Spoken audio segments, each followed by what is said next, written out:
This is our final project for computer-aided measurement and controls. My name is Jayson Cleghorn. My name is Tim Robinson. My name is Beal. A description of our project: we use two languages, G in the LabVIEW program and C++. Our project consists of two programs, one coded in LabVIEW that creates a 5x5 array with 25 random numbers between 0 and 100. Our second program, coded in Dev C++, reads the array from LabVIEW using commands to find the max, the min, the mean, and the range. Then it outputs these specified values onto a console application and saves a written output.txt for future reference to the found values. So, an overview of our LabVIEW program. Through the generation of two for loops with an iteration of 5, we developed a 5x5 2B array with random numbers between the numbers of 1 and 100. From here, we took the random numbers, generated it, and wrote into a spreadsheet, a text file for the C++ purposes, and saved it within the file name project.csv.txt.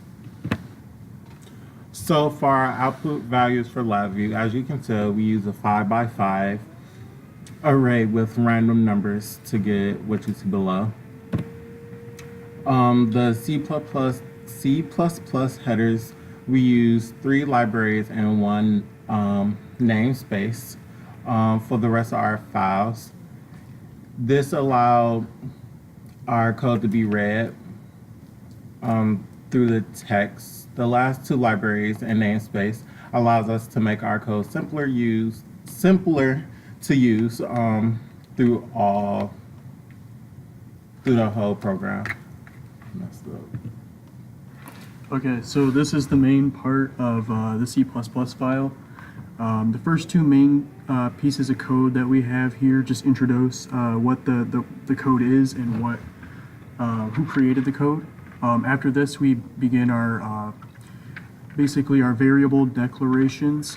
You can see from the code that our LabVIEW file that we created, the text file that we created from earlier, is being written into the program.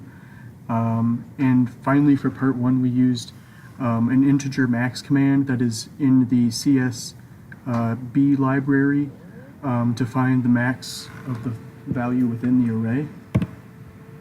After the max file, or the max was found within the array file, we used a similar command called integer min to find the minimum value. Then we used some basic mathematical operations, just some simple algebra to find the average of the array file, to find the sum of all of the items in the array. And then we also had the program use the cout function to just essentially tell the user what was going on with the values in the array. Okay, so this is the output of the C++ program. Here on our right, you see what the cout function is that the user sees. The second output function is actually a physical text file that is created with the execution of the code. It is called output.txt, and it is created at the moment of code execution. And yeah, that. So in conclusion, what did we do and what was going on?